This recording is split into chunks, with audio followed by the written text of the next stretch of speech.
The international shipping industry carries 90% of world trade. It is the lifeblood of the global economy.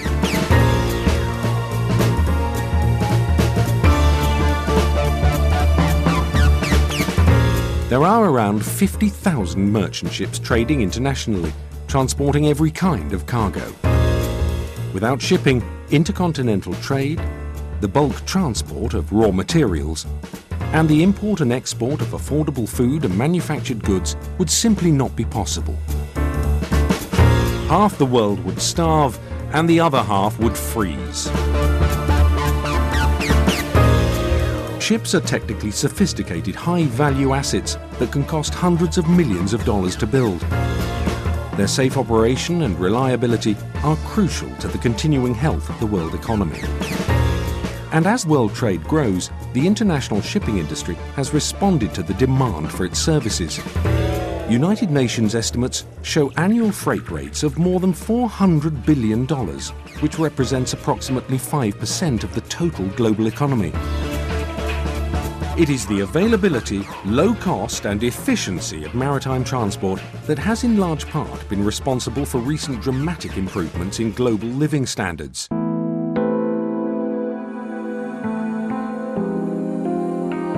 The shipping industry today is truly international, flying the flags of over 150 different nations and manned by over 1 million seafarers of most nationalities. It is also one of the safest, cleanest and most efficiently run industries. So how has this been achieved? It's all thanks to a global framework of regulations which govern safety and the prevention of pollution. It's vital that construction standards, navigational rules and crew qualifications are consistent among all ships in international trade. When a ship sails from Brisbane to Buenos Aires, the same rules need to apply at both ends of the voyage. The alternative would be a web of conflicting national regulations, and that would be disastrous for both safety and the efficiency of world trade. Fortunately, shipping is highly regulated at the global level by the United Nations, in particular by the London-based International Maritime Organization, or IMO. The level of ratification and enforcement of IMO conventions around the world is very high. For instance, the Safety of Life at Sea Convention, or SOLAS, and the International Convention for the Prevention of Pollution by Ships, known as MARPOL, have been implemented by virtually every maritime country. But nations also have the power to detain foreign ships in port if they do not comply with the regulations, a serious sanction port states are not afraid to use. As a result, although the nature of the sea means that ships are exposed to considerable physical risk, the safety record of the shipping industry and its environmental performance are impressive. Serious maritime accidents have more than halved in the last 10 years, at the same time as the amount of maritime trade has almost doubled.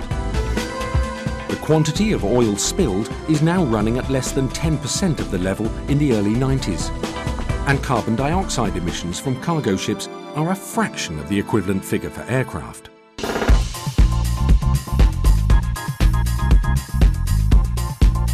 There is a wide variety of merchant ships trading internationally, and they fall into a number of categories.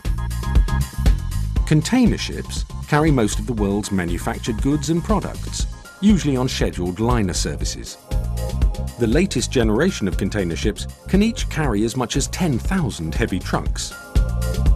Bulk carriers, the workhorses of the fleet, transport raw materials such as iron ore, coal and foodstuffs. The largest bulk carriers can carry up to 200,000 tons of grain. That's enough to feed 500,000 people for a year. Tankers transport crude oil, chemicals and petroleum products.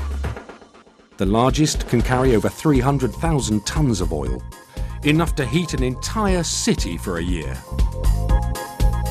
Other types of ship include car carriers, gas carriers, heavy lift vessels and ships supporting the offshore oil industry. There are also a large number of smaller general cargo ships. Ferries usually carry a mix of passengers, cars and commercial vehicles over shorter distances, and the number of luxury cruise ships has also grown greatly in recent years.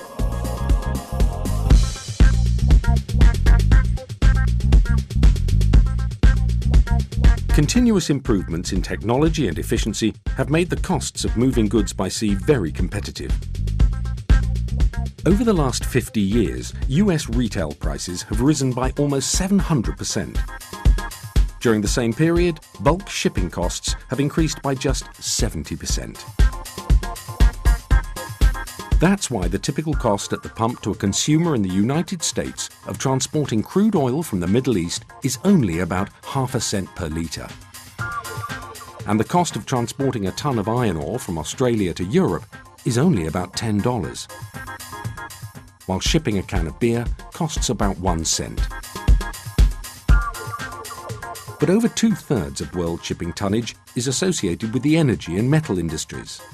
The health of the shipping industry is heavily dependent on them.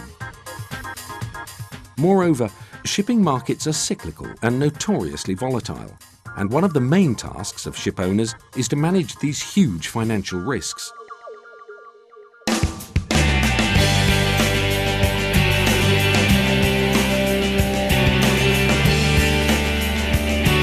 As we've seen, shipping is amongst the safest and most environmentally friendly forms of commercial transport.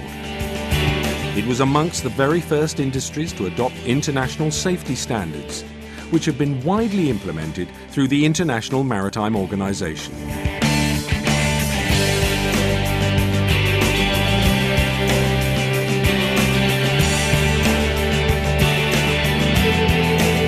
In recent years, the world has seen a major shift towards industrial production in Asia. This has in turn brought about a significant improvement in global standards of living. It is only the international shipping industry and the low cost and the efficiency of moving goods by sea that has made this possible. Shipping is indeed the lifeblood of the global economy.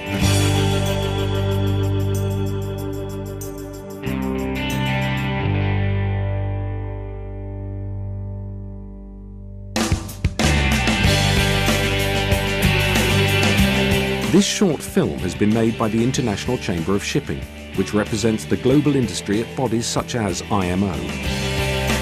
ICS members are national ship owners associations who together represent more than 2/3 of the world merchant fleet. To find out more, visit www.shippingfacts.com.